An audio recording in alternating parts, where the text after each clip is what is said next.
The Magistrate and the Fox Spirit. In the remote district of Yuyang, during the waning years of the Ming Dynasty, there lived a young magistrate named Lu Shichang. Known for his upright nature and strict adherence to the law, he had never once allowed personal feelings to cloud his judgment.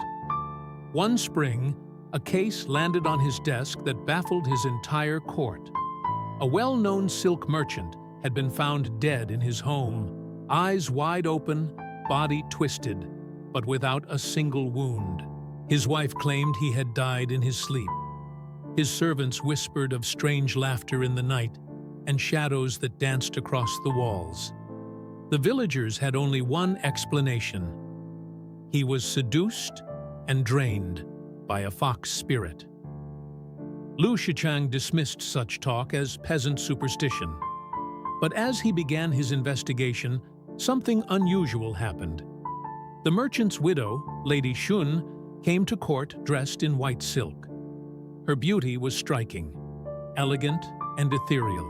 Her gaze, though respectful, held a subtle confidence, as if she could see straight through the magistrate's armor. She answered every question calmly. Her testimony matched the servants' stories, except for one detail. She claimed her husband had been cursed. "By whom?" Lu Shichang asked. Lady Shun only smiled. "A jealous creature, not of this world." Though he found her words evasive, Lu felt oddly drawn to her. He began to dream of her. Vivid dreams, filled with soft whispers and pale moonlight. He awoke each morning sweating, but craving more.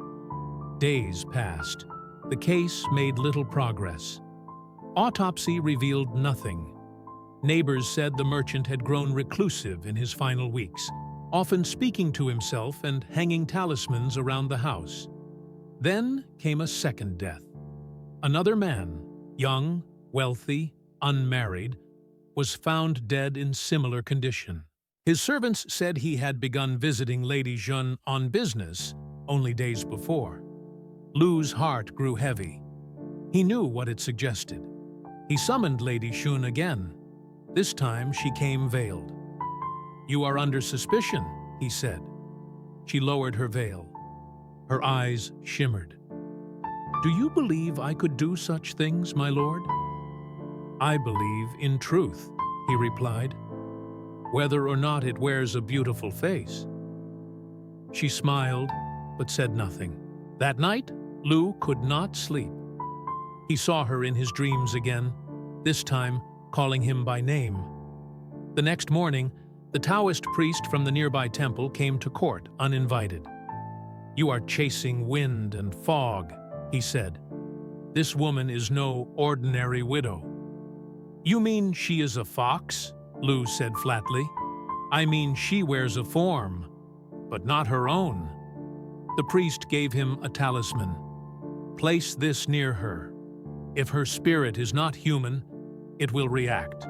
That afternoon, Lu summoned Lady Shun for questioning. He placed the talisman beneath the table. As she sat, the paper burned to ash without flame. Her eyes widened, but only for a second. "I see," she said softly. "You no longer believe me." "I don't know what to believe," Lu admitted. She stood. "Then I will make it simple."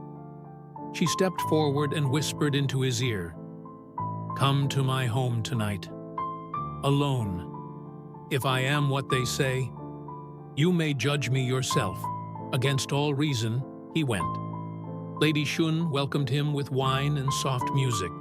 Her home was lit by pale lanterns, no servants, no signs of danger.